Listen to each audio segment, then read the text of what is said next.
In the name of the Father, and the Son, and the Holy Spirit. Rather than teaching like a philosophy professor, Jesus uses parables to try to open his disciples' hearts to the kingdom of heaven, to the joy of God, which is not something that is easily grasped in a world that prioritizes competition over cooperation, scarcity over God's bounty, and fear over faith. We Christians know that we are only good at being ourselves, so there's no need for competition. And God has promised, furthermore, to take care of us, as in the stories of the loaves and fishes, so there's no need to act out of a sense of scarcity. Finally, we are certain that existence has a purpose, and that no matter what happens, we are God's own, so there's no need to fear. Yet people today are starving for a word of affirmation, starving for joy, starving for trust, starving for the life of faith. They do not know it because they cannot conceive of a place where cooperation, plenty, and faith are the foundation of the community. Out in the world, we are all like famished people in a room full of jelly beans. And the flavors of today's jelly beans are cable news, tribalism, Pharisaic religion, materialism, and arrogance. These may be tempting, but they do not nourish the soul. We need the feast of trust, affirmation, and joy that only God provides. Yes, despite claims to the contrary, nothing other than trust in God can relieve us from our reliance upon competition, fear, and scarcity, because these are reasonable reactions to the view that the universe is impersonal, uncaring, purposeless, lonely. Only faith in God allows us to experience the kingdom of heaven to which everyone is invited. Jesus avoids literal language in his teaching because it would imply that the kingdom is a concrete place that can be described fully and achieved through our own efforts by using the worldly tools of self-promotion, domination, and competition.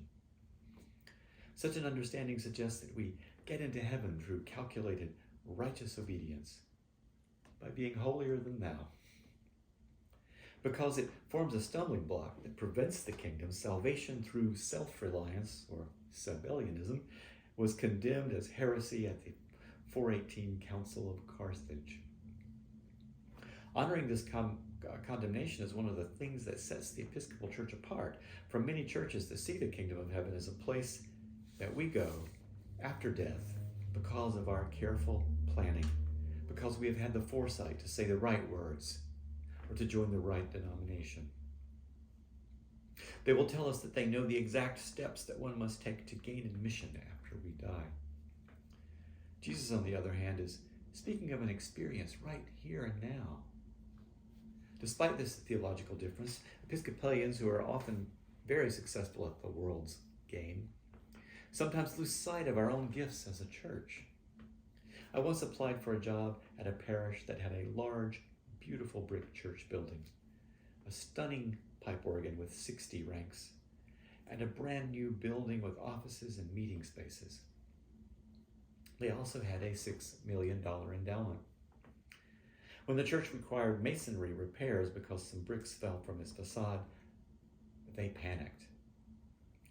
Wringing their hands, they worried, how are we going to pay for this? They could not touch the endowment, you see. They were worshiping the endowment. It and not God was their highest priority. Too often God, the author of all joy, is asked to accept second or third place.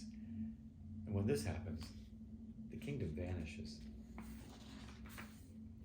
The church becomes just another worldly institution filled with worry, caution, fear, and self-reliance, rather than God-reliance and joy, a banquet for all.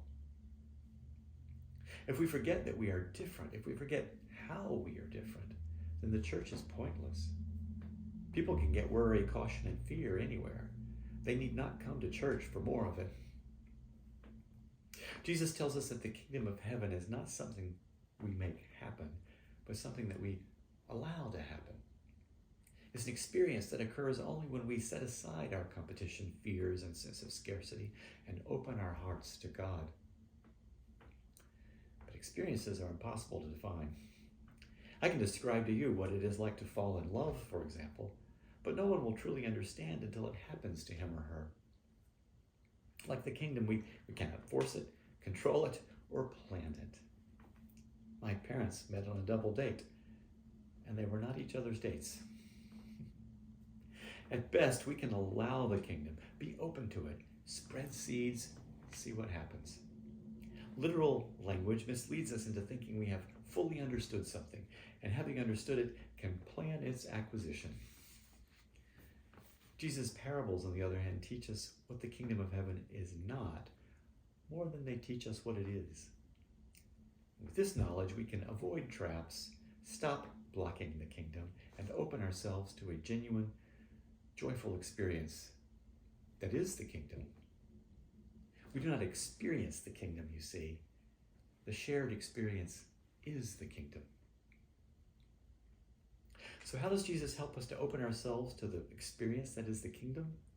He explains to us that it is like sowing seeds with abandon.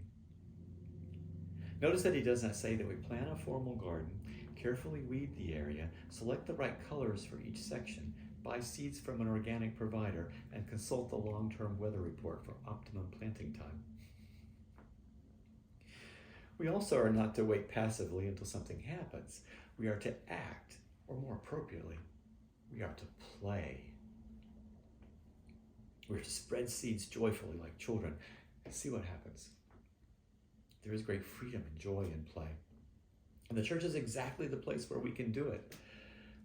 There's little space, on the other hand, to play in the world, where we are expected to present ourselves to everyone else as little gods, cautious and offended. Some of the seeds we sow will not germinate. Others will sprout, but soon die. Still others thrive. And that's what our childlike attention focuses on, not the death of the others. If we try to control it, to predict it, to manage it, we lock God out of the process because God is the one in control. That is why we simply cast out the seeds and see what happens. We discover where God will meet us. This is the opposite of what the world teaches us. There we are admired for seizing control and making things happen the way we want. Some people want that in a priest, a CEO type, but that's not the work of a priest. A priest's job is to help others to understand that we have little control over the things that matter most. Our role as God's children is to play, to spread God's grace, to demonstrate far and wide God's mercy, and see what happens. This is the special role of the church in the world. It's something available only in a worshiping community. Learning how to be that community is a fun project. So come on, let's play.